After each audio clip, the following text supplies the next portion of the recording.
They said money couldn't buy happiness, but Mason Sterling believed it could buy him freedom. He walked into the Manhattan High Court wearing a $5,000 suit, holding his mistress's hand, ready to cut his wife loose with pennies on the dollar. He thought he was the king of the boardroom and the courtroom. He was wrong. He didn't know that the quiet woman sitting at the defense table had spent 20 years building a trap so intricate he wouldn't see it until the jaws snapped shut. This isn't just a divorce, it's an execution. Watch until the end to see how the billionaire lost everything in a single sentence. The heavy oak doors of the Southern District of New York courthouse didn't just open, they were pushed wide by a security detail that cost more than most people's mortgages. Flashbulbs popped like strobe lights in a nightclub, blinding and rhythmic, bouncing off the polished marble floors. Mason Sterling stepped into the chaos with the grin of a man who had already read the final script. At 48, Mason was the face of Sterling & Co., a tech conglomerate that had recently swallowed the artificial intelligence market whole. He was handsome in a rugged, manufactured way, teeth veneered to perfection, skin tanned from a week in Saint-Tropez, and a jawline that seemed to defy gravity. But the cameras weren't just there for him. They were there for the woman hanging onto his arm, draped in a red silk dress that was entirely inappropriate for a morning hearing. Juliana Jules Moretti, 24 years old, an influencer with 3 million followers, and, according to the tabloids, the future Mrs. Sterling. She smirked at the press, clutching a limited edition Birkin bag, looking less like a defendant in a divorce proceeding, and more like she was arriving at the Met Gala. "Mr. Sterling, is it true you're offering her $10 million to walk away?" a reporter shouted from behind the velvet rope. Mason paused, adjusting his cufflinks. He winked. "I'm a generous man, Dave, but let's just say I believe in fair market value." The crowd laughed. Mason Sterling always played to the crowd. He strutted down the center aisle of the courtroom, Jules clicking along beside him in stilettos that echoed sharply against the wood. He nodded to his legal team, a phalanx of sharks led by Silas Brock, a man known in New York legal circles as the Butcher. Brock was already arranging his papers, looking bored. "Sit down, Mason. Try to look somewhat remorseful," Brock whispered, though he didn't mean it. "Why?" Mason whispered back, sliding into the leather chair. "The prenup is ironclad. The company is in my name. The assets are offshore. She gets the lake house and the sympathy. I get the world." Mason swiveled his chair to look at the other side of the aisle. There sat Emmy Sterling. If Mason was the sun, burning, bright and loud, Emmy was a shadow. She wore a navy blazer that was at least 3 seasons old, her dark hair pulled back in a severe, no-nonsense bun. She wore no makeup to hide the dark circles under her eyes. She sat alone, save for her attorney, a woman named Evelyn Vance, who looked more like a librarian than a litigator. Mason felt a pang of pity, quickly replaced by annoyance. Emmy had always been like this, plain, practical, boring. She was the woman you married when you were a broke college student with an idea. She was not the woman you kept when you were a billionaire titan of industry. She stared straight ahead at the judge's empty bench, her hands folded calmly on a stack of manila folders. "She looks tired," Jules whispered, leaning into Mason's ear, her voice loud enough to carry. "Maybe she's ready to give up?" "She gave up years ago, babe," Mason scoffed. "This is just the paperwork." The bailiff's voice boomed, cutting through the murmurs of the gallery. "All rise. The Honorable Judge Alistair Thorne presiding." Judge Thorne was a legend in the circuit. He was 60 years old, with a face carved from granite, and a reputation for having zero tolerance for theatrics.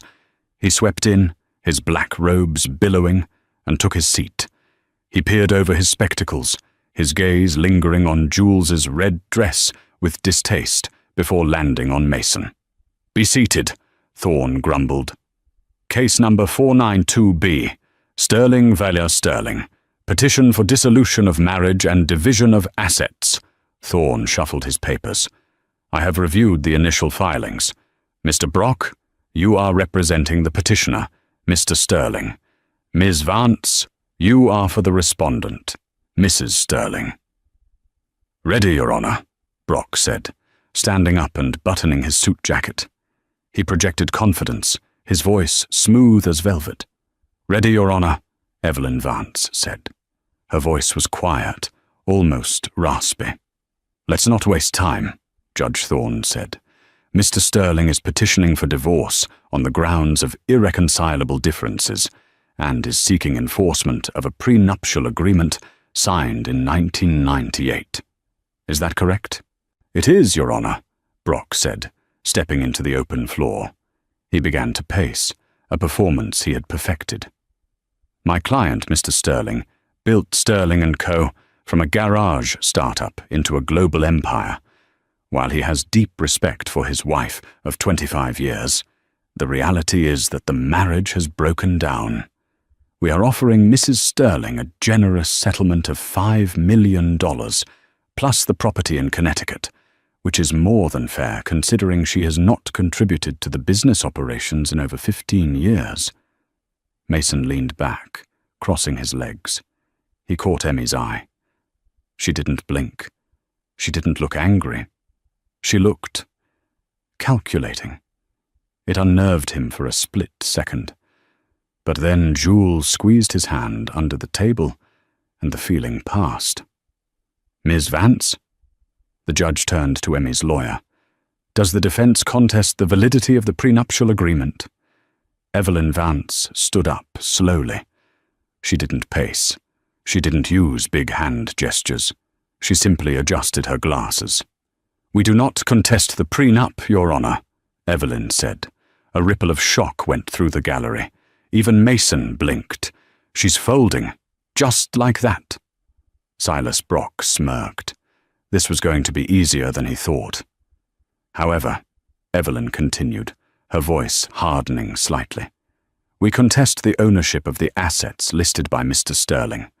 My client contends that Mr. Sterling cannot claim the company as a marital asset to be divided, because Mr. Sterling does not own Sterling & Co. Mason laughed. It was a loud, barking laugh that echoed in the silent room. He covered his mouth quickly, but the damage was done. "Mr. Sterling," Judge Thorne snapped, "do you find something amusing?" "I apologize, Your Honor," Mason said, standing up, flashing his charming smile. "It's just, surely there is a mistake. I am the CEO. My name is on the building. I founded the company." "The defense suggests otherwise," Judge Thorne said, looking at Evelyn. "Explain, Ms. Vance." "Mr. Sterling is indeed the CEO," Evelyn said calmly.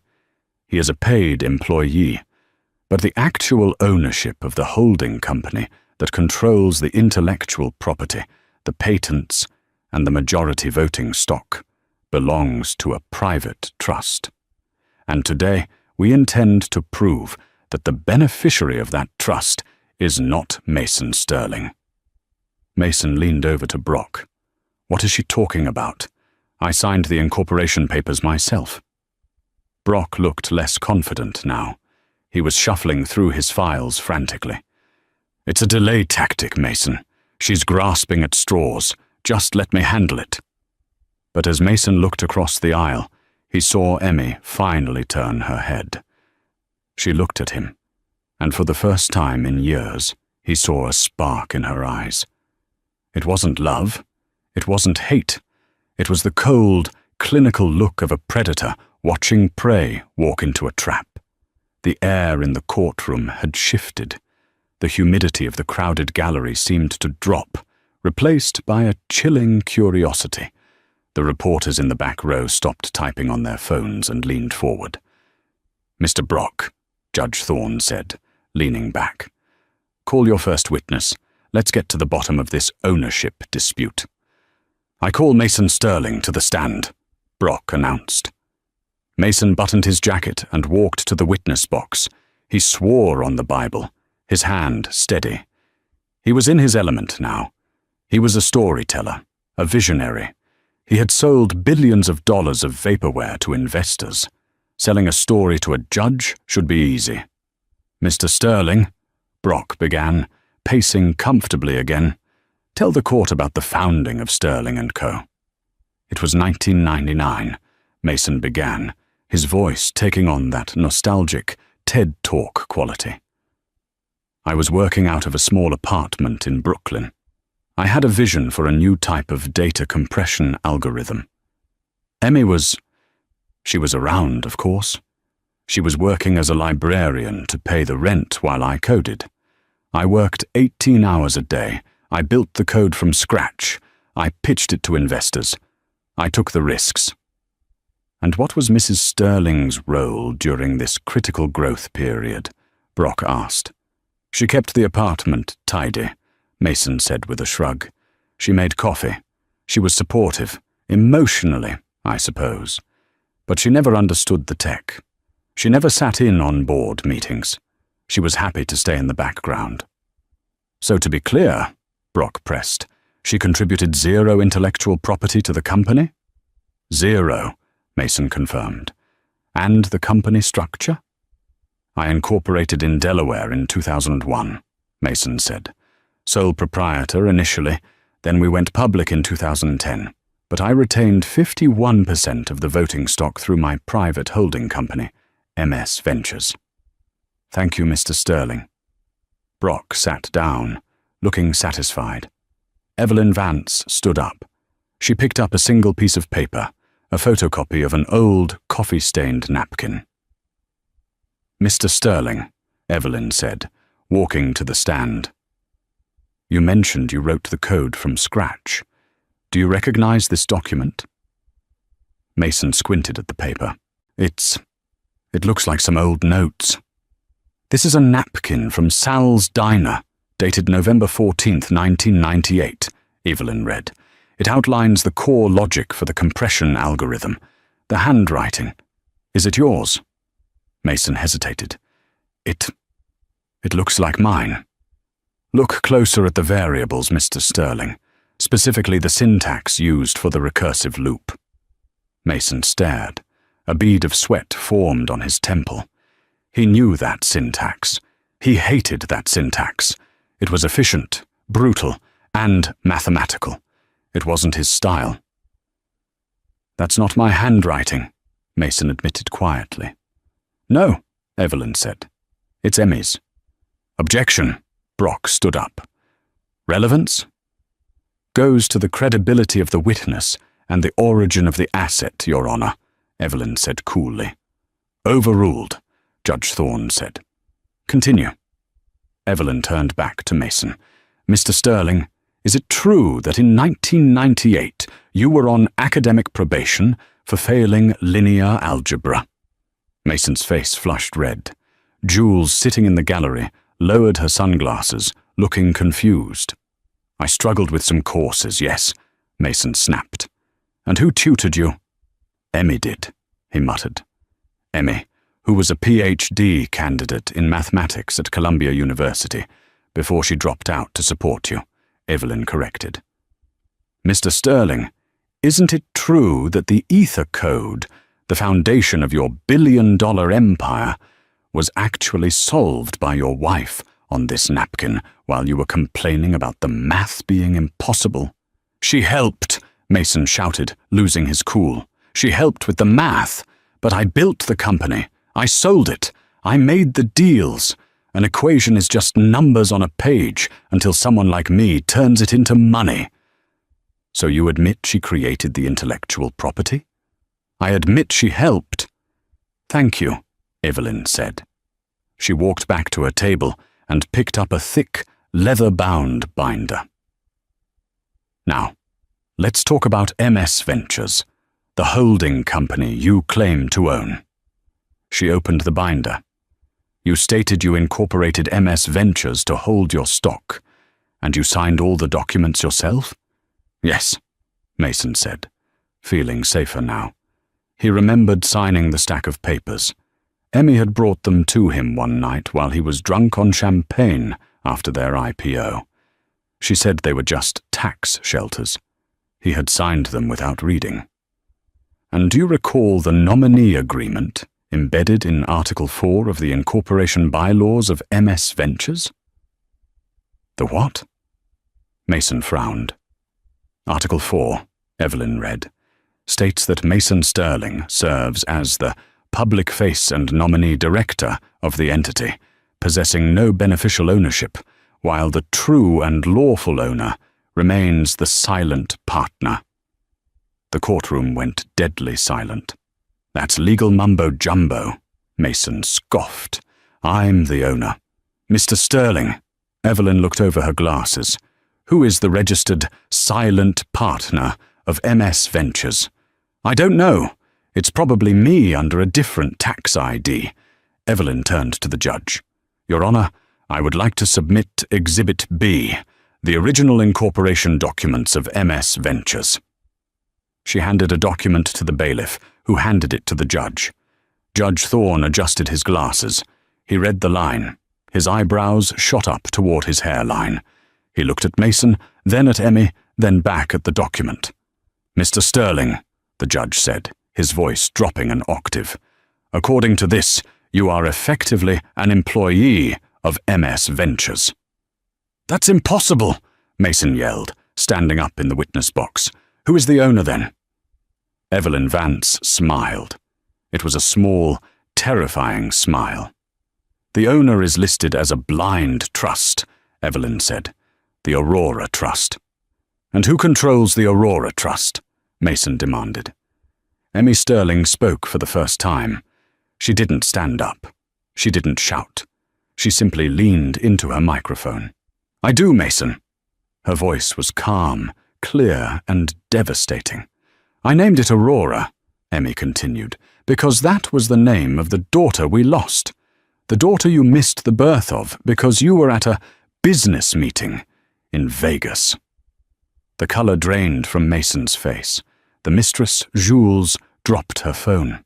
It clattered loudly on the floor. You signed the rights over to me in 2010, Emmy said, staring into his eyes. You were too busy celebrating your first billion to read the contracts. You wanted the credit, Mason. So I let you have the credit. But I kept the control. This is a lie, Mason screamed, looking at his lawyer. Brock, fix this. Silas Brock was frantically reading the copy of the document Evelyn had slid to him. He looked pale. He looked up at Mason and shook his head slightly. The signature is real. Order! Judge Thorne banged his gavel. Mr. Sterling, sit down or I will hold you in contempt. Mason slumped back into the chair, his heart hammering against his ribs. He looked at Jules. She was already texting someone, probably her agent. She wasn't looking at him anymore. Miss Vance, Judge Thorne said, looking intrigued. If Mrs. Sterling owns the holding company, why are we here? Why hasn't she fired him? Oh, she intends to, Your Honor, Evelyn said. But first, we need to address the matter of the company funds Mr. Sterling has been spending on Miss Moretti. Evelyn turned toward the gallery and pointed a finger directly at the mistress. We are calling Juliana Moretti to the stand. Jules froze. She looked at Mason. I didn't sign up for this, she hissed. You have been subpoenaed, Ms. Moretti, Judge Thorne said sternly. Take the stand. As Jules stood up, smoothing her red dress, Mason realized the ground was shifting. He had walked in here thinking he was the hero of his own movie. He was starting to realize he was just the villain in Emmys. Juliana Jules Moretti sat in the witness box, looking like a cornered exotic bird. The harsh fluorescent lights of the courtroom did no favors for her heavy contour makeup. She crossed her legs, uncrossed them, and then glared at Mason. Ms. Moretti, Evelyn Vance began, her voice deceptively gentle. Thank you for joining us. I know this must be inconvenient for your schedule. I have a brand activation in Miami tomorrow, Jules snapped, her voice raising in pitch. This is harassing. I have nothing to do with their marriage. On the contrary, Evelyn said, picking up a stack of credit card statements that was 3 inches thick. You are the primary beneficiary of the Sterling and Cumsel discretionary fund for the last 18 months. I don't know what that is, Jules said, checking her manicure. Mason buys me things. He's my boyfriend. That's not a crime. It depends on whose money he uses, Miss Moretti. Evelyn walked closer to the stand. Let's look at item 14B, a penthouse apartment at 432 Park Avenue, purchased 6 months ago for $12.4 million. Who holds the deed to that property? Mason bought it for me, Jules said proudly. It's in my name. Actually, Evelyn corrected, it is held by a shell company called Jules M. LLC. And who funded Jules M. LLC? Mason did. Wrong again. The funds were wired directly from MS Ventures, the holding company owned by my client, Mrs. Sterling. Evelyn turned to the judge. Your Honor, effectively, my client, Mrs. Sterling, bought this woman a $12 million apartment without her knowledge. The courtroom gasped. Emmy remained impassive, staring at her hands. Now, Evelyn continued, flipping a page. Let's talk about the jewelry. A 5-carat canary yellow diamond necklace, valued at $800,000. You're wearing it in your Instagram post, dated July 4th, captioned, My baby treats me like a queen. Is that correct? Yes, Jules said, her voice trembling slightly. She instinctively reached for her neck, though she wasn't wearing the necklace today. That necklace was purchased using the corporate American Express Centurion card issued to the CEO of Sterling and Cumsel, Evelyn said. Under the corporate bylaws, personal use of company funds over $10,000 requires board approval. Did Mason Sterling show you a board resolution approving your necklace? I don't know about board resolutions, Jules shouted, looking at Mason. He told me he owned everything. He told me he could buy whatever he wanted. He lied to you, Evelyn said simply, just as he lied to the shareholders. Evelyn walked back to her table and picked up a document. Ms. Moretti, are you aware of the legal concept of clawback? Jules blinked. What? Since these items, the apartment, the cars, the jewelry, the vacations to Bora Bora, were purchased with embezzled funds from a company Mason Sterling did not own, they are considered proceeds of theft. Mrs. Sterling is suing for the immediate return of all assets. Jules stood up, her eyes wide with horror. You can't take my apartment. I renovated the kitchen. It's not your apartment, Evelyn said coldly. It belongs to the Aurora Trust. It belongs to Emmy. Jules whipped her head around to scream at Mason. You told me you were the king. You told me she was a broke housewife. You fraud. Jules, baby, calm down, Mason pleaded from the defense table, sweating profusely. It's a misunderstanding. My lawyers will fix it. Fix it? Jules laughed, a shrill, hysterical sound.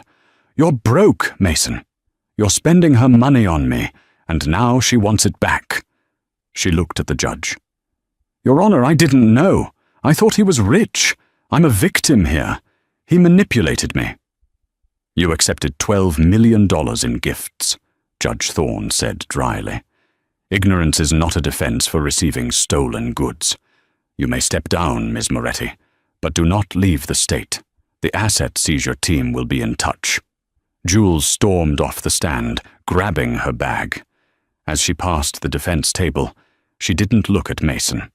She looked at his lawyer, Silas Brock. Call my agent. I'm selling the exclusive rights to this breakup story to TMZ within the hour.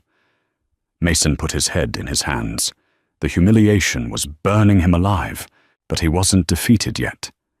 He still had his ace in the hole, or so he thought. The courtroom settled after Jules's dramatic exit. Silas Brock looked at Mason with a mixture of disgust and panic. "We need to settle," Brock whispered. "Now, before this gets worse. Give her the 50%. Beg for mercy." "No," Mason hissed, his eyes bloodshot. "She embarrassed me. I'm going to burn it down. If she owns the company, fine. But she doesn't own me. And she doesn't know about the accounts she couldn't track." Mason stood up. "Your Honor, I would like to address the court regarding the financial status of Sterling and Co." Judge Thorne raised an eyebrow. "Against the advice of your counsel?" "My counsel is an idiot," Mason spat. Brock threw his pen down and leaned back, washing his hands of the situation. "Go ahead, Mr. Sterling," the judge said. "My wife claims she owns the holding company," Mason said, his voice regaining some of its old swagger. "And maybe, through some trickery with the paperwork 20 years ago, she technically does. But a company is just paper. The money, the actual liquid cash, that's a different story." He smiled cruelly at Emmy. "You see, Your Honor, for the last 5 years, I have been diverting profits into offshore investments, high-risk, high-yield accounts in the Cayman Islands and Zurich, accounts that are not under the umbrella of Sterling and Co. or MS Ventures. They are in my name alone, the Omega Fund. There's over $200 million in there, and since I earned it through my trading expertise, it's mine." Mason looked at Emmy, expecting to see fear. He wanted to see her realize that even if she had the company, he had the war chest. Emmy didn't look scared. She looked bored. She slowly poured herself a glass of water. Evelyn Vance stood up again. She looked at Mason with pity. "Mr. Sterling," Evelyn said, "you are referring to the Omega Fund, account number 889 Swiss X?" Mason froze. "How do you know the account number?" "And the Cayman accounts," Evelyn continued, listing them off from memory. "The Blue Sky Shell Corporation in Panama, the crypto wallet on the hard drive in your safety deposit box at Chase Manhattan." "Those are private," Mason yelled. "Those are encrypted." "I call Arthur Pendergast to the stand," Evelyn announced. The doors opened, and a man who looked like a human calculator walked in. He wore a grey suit that blended into the walls. He carried a laptop. "Who is this?" Mason demanded. "Mr. Pendergast is the chief forensic accountant for the IRS," Evelyn said pleasantly. "But before that, he was a private contractor I hired 4 years ago." Arthur Pendergast took the stand. He didn't need to be prompted. He plugged his laptop into the court's display system. A spreadsheet appeared on the large monitors hanging from the ceiling. "Mr. Pendergast," Evelyn said, "can you explain the nature of the Omega Fund that Mr. Sterling is so proud of?" "Certainly," Arthur said, his voice monotone. Mr. Sterling believed he was siphoning money out of Sterling and Co. into private accounts. He used a series of shell companies to do this. However, he used the company's own server infrastructure to execute the trades. Mason felt his stomach drop. "So? That's just bandwidth." "Not exactly," Arthur said, "because the servers belong to Sterling and Co., and Sterling and Co. is owned by the Aurora Trust. All data passing through those servers is subject to the Trust's oversight.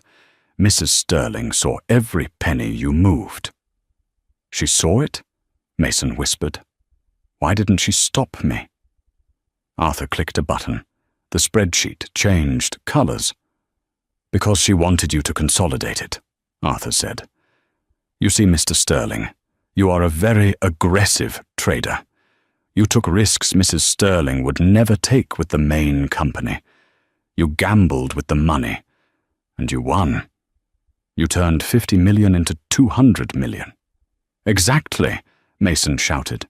"My genius." "But," Arthur interrupted, When you set up the Swiss accounts, you used a power of attorney proxy to hide your identity. You didn't want your name on the documents to avoid taxes. Standard practice, Mason muttered. The proxy you used, Arthur said, a small smile touching his lips, was a law firm in Zurich called Vance and Associates. Mason looked at Evelyn Vance, the librarian-like lawyer.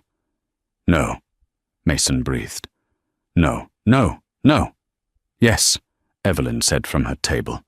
You hired my brother's firm in Zurich to hide your money. You didn't check the name. You just wanted the cheapest rate. The contract you signed, Arthur continued, grants the proxy, Evelyn Vance's firm, total control over the assets in the event of legal incapacitation or criminal investigation of the primary holder. Arthur tapped a key. And since you just admitted in open court to embezzling funds from Sterling and Co. to fund these accounts, that constitutes a criminal investigation. The clause is triggered. The screen flashed red. Assets frozen. Transfer initiated. As of 30 seconds ago, Arthur said, closing his laptop, the Omega Fund has been absorbed back into the Aurora Trust. You successfully laundered the money, multiplied it, and then handed it right back to your wife. Minus a hefty fee for my services, of course. Mason fell back into his chair. He couldn't breathe. The room was spinning. $200 million. Gone. In a keystroke. She played you, Silas Brock whispered, staring at Emmy with newfound respect. She let you break the law to make the money, and now she's using the law to take it back. This is entrapment, Mason wheezed. No, Judge Thorne said, looking down from the bench with a grim satisfaction. This is karma, Mr. Sterling, and we aren't finished yet. The news had already broken. While the court was in a brief recess for lunch, the world outside had exploded. CNBC was running a breaking news banner. Billionaire broke. Wife owns it all. Twitter was trending. Or Sterling crash. The stock price of Sterling and Co. was wobbling, dropping 10% on the uncertainty. Mason sat in the holding room, his tie undone, staring at a wall. He had refused to eat. Silas Brock had left to make a phone call and hadn't come back. When the bailiff called them back in, the courtroom was even more crowded. There were men in expensive suits standing in the back, members of the Sterling and Co. board of directors. Mason walked in, looking haggard. He saw them. Jim, Mason said, spotting the chairman of the board, Jim Galloway. Jim, you have to help me. Tell them I'm essential. Tell them the company dies without me. Jim Galloway, a man Mason had played golf with for 10 years, didn't smile. He looked at Mason like he was a dead insect on a windshield. We had an emergency meeting via Zoom during the recess, Mason, Jim said coldly. And we voted. Judge Thorne banged the gavel. Court is back in session. I understand there is a new development. Evelyn Vance stood up. Yes, Your Honor. We are moving to the final phase of the dissolution, the employment contract. Mr. Sterling, Judge Thorne said, please stand. Mason stood, his legs shaking. Evelyn held up a single sheet of paper. Mr. Sterling, your contract as CEO contains a morals clause. It states that any executive who brings public disrepute, scandal, or criminal liability to the firm can be terminated for cause, effective immediately, with no severance. I built this company, Mason roared, his voice cracking. I am the face of it. You can't fire me. The stock will tank. Emmy stood up. She walked around the table and stood directly in front of Mason. She was small compared to him, but in that moment, she loomed like a giant. The stock is dropping because of uncertainty, Mason, Emmy said quietly. The market hates chaos, and you are chaos. She turned to the back of the room. Jim Galloway stepped forward. The board has unanimously voted to terminate Mason Sterling as CEO, effective immediately.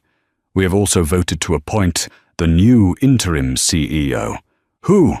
Mason laughed hysterically. Who can replace me? You.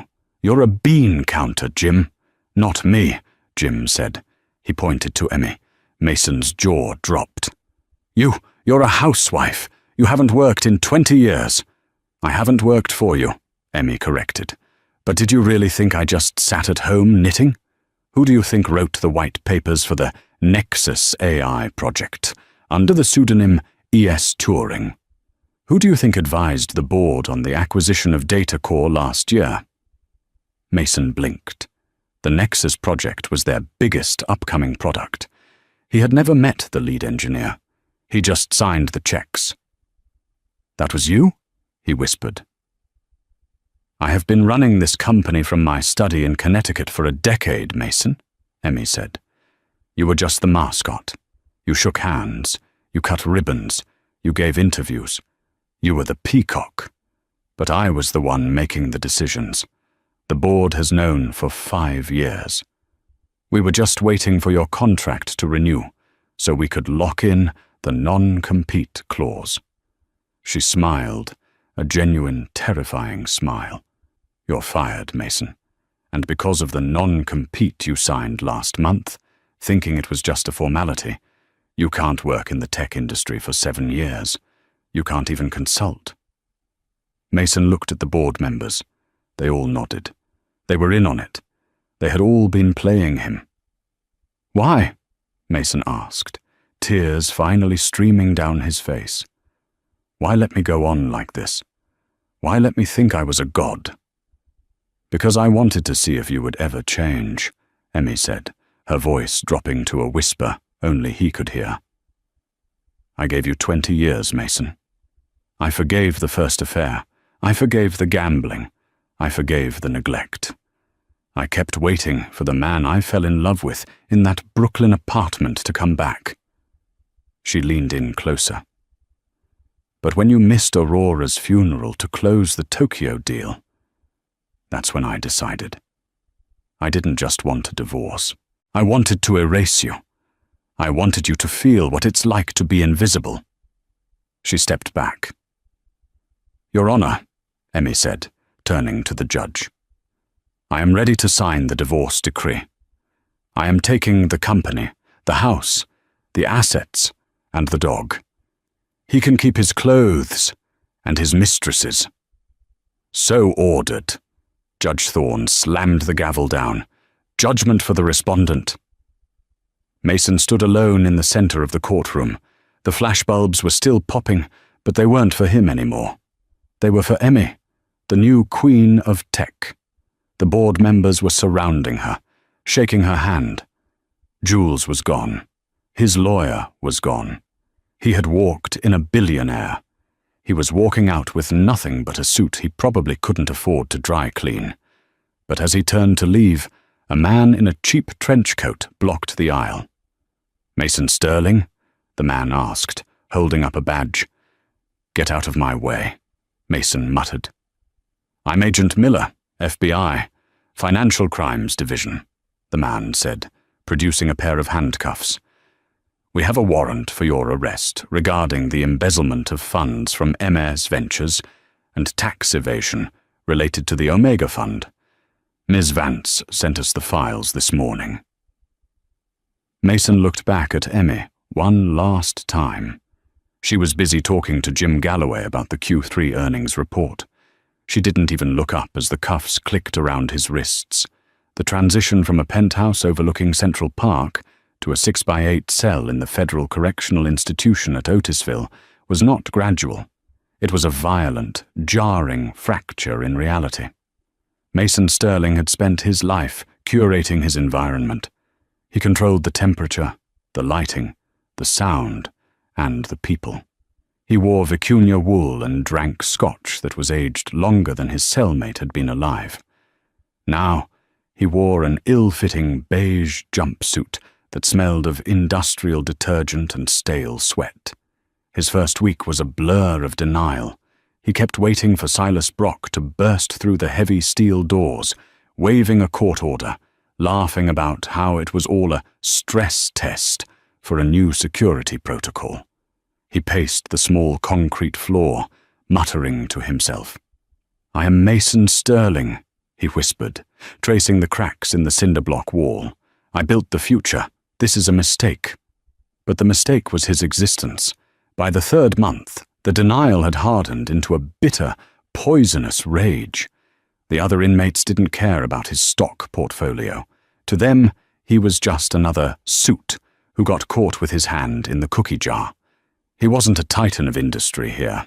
He was inmate .89442B, and he was on the bottom rung of the ladder. His only connection to the world he once owned was the television in the common room. He was allowed 1 hour of viewing time a day. 6 months into his sentence, on a rainy Tuesday, Mason sat on a plastic chair, watching Bloomberg TV.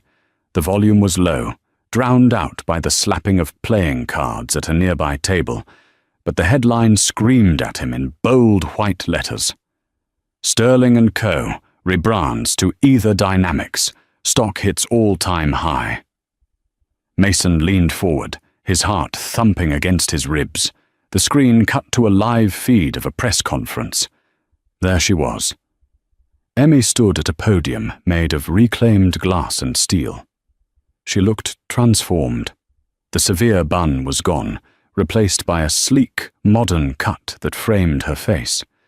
She wore a white suit that radiated power, not the aggressive, loud power Mason had wielded, but a calm, absolute authority. She looked younger, lighter, as if shedding him was the fountain of youth. "We are entering a new era," Emmy spoke into the microphones, her voice steady. "The era of ethical innovation. We are stripping away the volatile practices of the past. We are liquidating the offshore risks. We are bringing the jobs back home." The crowd erupted in applause. "And," Emmy continued, a small smile playing on her lips, "we are launching the Nexus project ahead of schedule. This is the culmination of 20 years of research." Mason gripped the edge of the plastic chair until his knuckles turned white. Nexus. That was his vaporware. He had sold the concept to investors on a lie. He never thought it could actually work. How had she finished it? The camera panned to the people standing behind her. He recognized Jim Galloway, looking smug. He recognized the new CFO. But then, the camera lingered on a young woman standing to Emmy's right. She was striking, perhaps 22 years old. She had dark hair, piercing eyes, and a posture that was eerily familiar. She held a tablet, whispering something to Emmy, who nodded with evident pride. "Who is that?" Mason muttered to the screen. "Hey, shut up, old man." A massive inmate named Davis grunted from the table behind him. "We're trying to play spades." "Look," Mason pointed, his hand shaking. "That girl, who is she?" The news anchor's voiceover provided the answer.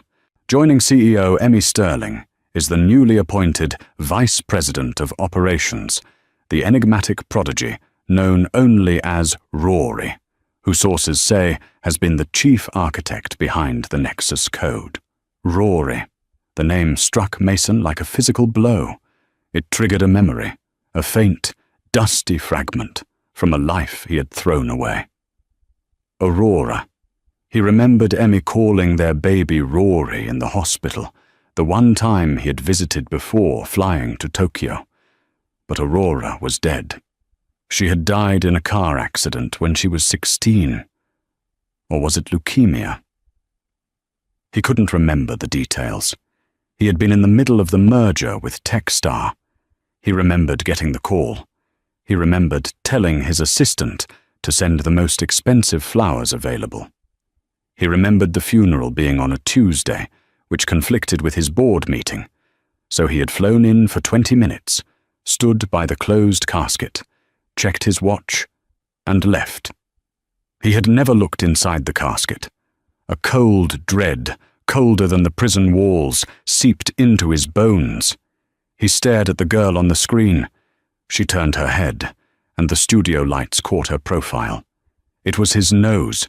It was his jawline, but it was Emmy's eyes. No, Mason wheezed. That's impossible. Time's up, Sterling, the guard shouted. Back to the cage. Mason didn't move. He couldn't move. I said move. The guard grabbed his arm and hauled him up. Mason stumbled back to his cell, his mind fracturing. She died. I paid for the funeral. I have the death certificate in the safe. The safe that Emmy controlled. He sat on his bunk, rocking back and forth. He needed to know. He needed to see her.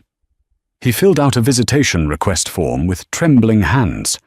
He addressed it to Emmy Sterling. He didn't expect her to come. The waiting room of the Federal Correctional Institution at Otisville was designed to strip a man of his dignity, 1 minute at a time. For Mason Sterling, a man who used to measure his time in thousands of dollars per second, the waiting was a torture worse than the confinement itself. He sat on a cold, bolt-down metal stool, his wrists chafed raw by the handcuffs that chained him to the table. The room smelled of industrial bleach and despair. The fluorescent light overhead flickered with a maddening, rhythmic buzz.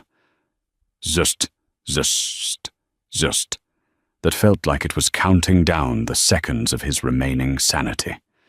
It had been 3 weeks since he saw the broadcast, 3 weeks since he saw the face of a ghost on Bloomberg TV.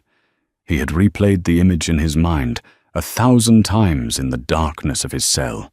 The sharp jawline, the dark, intelligent eyes, the way she stood next to Emmy, not like a subordinate, but like a warrior guarding her queen. Rory. The heavy steel door on the visitor's side clanked open. Mason flinched. Emmy walked in. The visual contrast was violent. In this grey, lifeless box, she looked like a high-definition image projected against a dirty wall.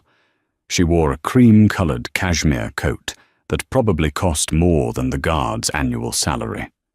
Her hair was perfect. Her skin was luminous. She didn't look like a woman who had just gone through a high-profile divorce. She looked like a woman who had just been reborn. She sat down gracefully on the other side of the thick, scratched plexiglass. She didn't pick up the phone receiver immediately. She just looked at him. She studied his greying hair, the dark circles under his eyes, the trembling of his hands. She looked at him like he was a rounding error in a ledger, something to be corrected and forgotten. Mason fumbled for the black handset, his chains rattling loudly against the metal table. "You came," he rasped. His voice was rusty from disuse. Emmy picked up her phone. "You filled out the request form, Mason. You marked it urgent, life or death." I was curious to see which one it was. "Cut the Ice Queen act, Emmy," Mason snapped, trying to summon the commanding baritone that used to silence boardrooms. But here, behind the glass, he just sounded desperate. "I saw the news. The rebrand. Ether Dynamics." "It's a good name," Emmy said calmly. "It references the Ether Code, the code I wrote. It seemed appropriate to finally put the correct signature on the work." "I don't care about the name." Mason leaned forward, his breath fogging the glass. "I care about the girl, the vice president, the one the press is calling a prodigy, Rory." Emmy's expression didn't change, but the temperature in the room seemed to drop 10 degrees. "What about her?" "Is she—" Mason swallowed hard, a lump of fear and hope lodging in his throat. "Is she Aurora?" He waited for the denial. He waited for Emmy to tell him he was crazy, that it was a niece, a cousin, a random look-alike. "Yes," Emmy said. The word hung in the air, heavy and impossible. "But—" Mason stammered, his mind reeling back 10 years. "The funeral. I was there. I saw the casket. I saw the flowers. You told me she died, Emmy. You told me the leukemia took her." "I told you the treatment failed," Emmy corrected him, her voice smooth and deadly. "There is a difference. You lied to me. For a decade," Mason shouted. The guard in the corner took a step forward, hand resting on his baton. Mason recoiled, lowering his voice to a frantic hiss. How? Why? Emmy leaned in closer to the glass. Her eyes were hard, like diamond drills. Do you remember the night the doctors gave us the ultimatum, Mason? June 14th, 2015? It was a Tuesday. Mason shook his head. I don't know dates. I was busy. You were always busy, Emmy said. The doctors said the standard chemo wasn't working. They said there was a specialist in Zurich, a new immunotherapy protocol. It had a 90% success rate, but it wasn't covered by insurance. It required an upfront cash payment of $2 million. Mason blinked. A vague memory surfaced. A frantic phone call. Emmy crying. Him standing on the balcony of a hotel in Macau. I remember, Mason whispered. I told you to handle it. No, Emmy said. You told me. And I quote, $2 million is a lot of liquidity for a 90% chance, Emmy. The prognosis is poor. It's a bad investment. Let her go comfortably. The words hit Mason like physical blows. He remembered saying them. He remembered thinking he was being pragmatic. He was in the middle of the Techstar acquisition. He needed the cash. He had detached himself from the fatherhood aspect and looked at his daughter as a depreciating asset. I didn't mean it like that, Mason stammered. I was under pressure. You put a price tag on her life, and you decided she wasn't worth the overhead, Emmy said. So, I made a decision. I forged your signature on the transfer. I liquidated your precious vintage car collection to cover the rest. I sent her to Zurich alone with my mother. But the funeral? A play, Emmy said with a shrug. Theatre for an audience of one. You. I knew if she survived, you would never let her go. You would use her. You would turn her recovery into a PR stunt to boost stock prices. You would parade her around as the miracle child while ignoring her just as you did before. I had to kill her on paper to save her in real life. Mason felt tears pricking his eyes. She's alive. My little girl is alive. She is not your little girl, Emmy said sharply. She is a grown woman. She grew up in boarding schools in Switzerland and France. She speaks 4 languages. She plays the cello. She is brilliant, and she knows exactly who you are. Does she ask about me? Emmy let out a short, dry laugh. It was a cruel sound. Ask about you? Mason, she studied you. Who do you think found the Cayman accounts? Mason froze. The blood drained from his face. You thought Arthur Pendergast was a wizard. Emmy shook her head. Arthur is good, but he's old school. The encryption you used on the Omega Fund was military grade. It needed a genius to crack it. It needed someone who understood the architecture of your lies. Emmy placed her hand against the glass. Rory wrote the crawler code, Mason. She spent 2 years mapping your digital footprint. She tracked every dollar you stole. She found the mistresses. She found the shell companies. She built the trap. Mason slumped back on the stool. The irony was suffocating. The daughter he had written off as a bad investment had grown up to be the architect of his bankruptcy. She hates me that much, he whispered, his voice breaking. She doesn't hate you, Mason, Emmy said, her voice softening into something even more terrifying.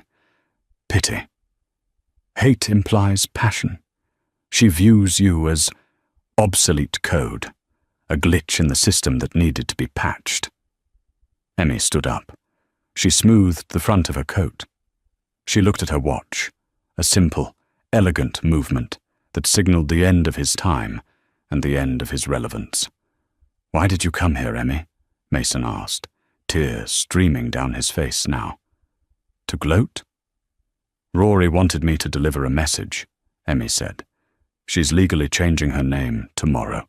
She's taking my maiden name. She will be Aurora Vance. No. Mason reached out, his fingers clawing uselessly at the smooth glass. "She's a sterling. That's my legacy." "Your legacy is a prison number," Emmy said. "She wanted you to know that the company is in safe hands. We're using the $200 million you stole, the money recovered by her code, to fund a new pediatric oncology wing in Zurich. We're naming it after the daughter you refused to save." Emmy turned toward the door. "Wait!" Mason screamed, the panic rising in his chest, a tidal wave of realization that he was truly, utterly alone. "Emmy, please, tell her I'm sorry. Tell her I love her." Emmy paused. She didn't turn around. She simply spoke to the steel door in front of her. "I asked her if she wanted to come today, if she wanted to see you." "What did she say?" Mason begged. "She said she was busy working," Emmy replied. "She said the ROI on visiting you wasn't high enough." The heavy door slammed shut with a sound like a gunshot. Mason dropped the phone. It swung by its cord, hitting the metal wall with a dull thud. He pressed his forehead against the cold plexiglass, staring at the empty chair where his wife had sat. He had spent his life worshipping the god of returns, of margins, of the bottom line. He had sacrificed everything: his wife, his child, his humanity, on the altar of success. And in the end, the ledger had balanced itself. He was a billionaire in a cage of his own making, bankrupt in the only currency that mattered. Mason Sterling slid to the dirty floor, curled into a ball, and for the first time in 20 years, he wept. Not for the money he lost, but for the daughter who had calculated his worth and found it to be zero. And that is how Mason Sterling, the man who thought he was the king of New York, ended up a pauper in a prison cell, destroyed by the two women he underestimated the most. He thought power came from money, from suits, and from intimidation. He forgot that the most dangerous force on earth is a mother protecting her child, and a daughter who remembers.